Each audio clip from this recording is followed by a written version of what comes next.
नमस्कार दोस्तों, जय जोहार। मैं कौशल तिवारी और बिहनिया संझा में आपका स्वागत है।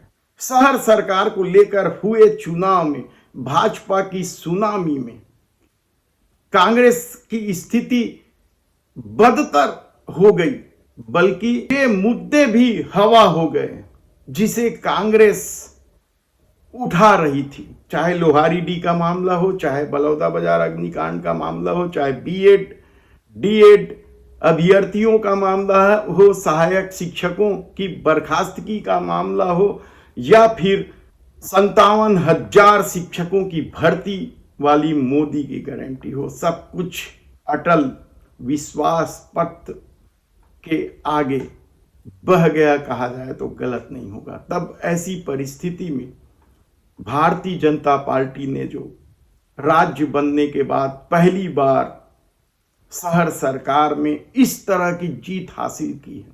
इससे पहले इतनी बड़ी जीत शहर सरकार के चुनाव में भारतीय जनता पार्टी को कभी नहीं मिली। जब डॉक्टर रमन सिंह की सरकार थी तब भी। ऐसे में कांग्रेस अध्यक्ष ने जो प्रतिक्रिया दी है, उन्होंने जनादेश को स्वीकार करते हुए भारतीय जनता पार्टी के छल प्रपंच की भी बात कही है।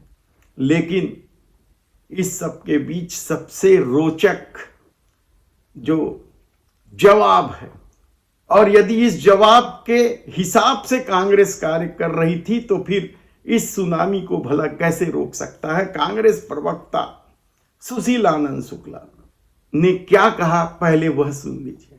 जिनकी राज्य में सरकार होती है, स्थानीय निकाय में जनादेश उनके पक्ष में आता है। पिछली बार भी जब हमारी सरकार थी तो 10 के 10 निगमों में हम जीते थे, 48 नगर पालिकाओं में हम जीते थे, नगर पंचायतों में 85% हम जीते थे। तो ऐसा होता है कि जिनकी सरकार हो उनके पक्ष में जनादेश आता है। तो ऐसा होता है कि जिनकी सरकार हो उनके पक्ष में जनादेश आता है। इस हार से या इस पिछड़ने से न हम हताश हैं न निराश हैं। हमने बेहतर चुनाव लड़ा, हमने लोकतांत्रिक मूल्यों को आगे रख के चुनाव लड़ा। हमने चुनाव में भारतीय जनता पार्टी के शराब के समान न शराब का दूध बांटा, न हमने पैसा बांटा। यानी आप सोचिए कि यदि कांग्रेस पहले ही यह मान के बैठी थी कि शहर सरकार का या ग्राम सरकार का जनादेश सत्ता के अनुकूल होता है, तो फिर उन प्रत्याशियों का क्या जो जी तोड़ मेहनत कर रहे थे, उन आरोपों का क्या जो टिकट खरीदी बिक्री को लेकर कांग्रेस कार्यकर्ताओं को घर बैठने मजबूर कर दिया था। ऐसे कितने ही सवाल हैं, लेकिन सबसे रोचक जवाब यदि सुशील आनंद शुक्ला ये कह कर देते हैं कि जनादेश तो शिरोधार्य है, अमूमन इसी तरह का जनादेश होता आया है, तो इससे पहले डॉक्टर रमन सिंह की सरकार के दौरान इस तरह के जनादेश क्यों नहीं आते थे, या फिर सत्ता के अनुकूल जनादेश के नाम पर क्या चुनाव ही नहीं लड़ना चाहिए।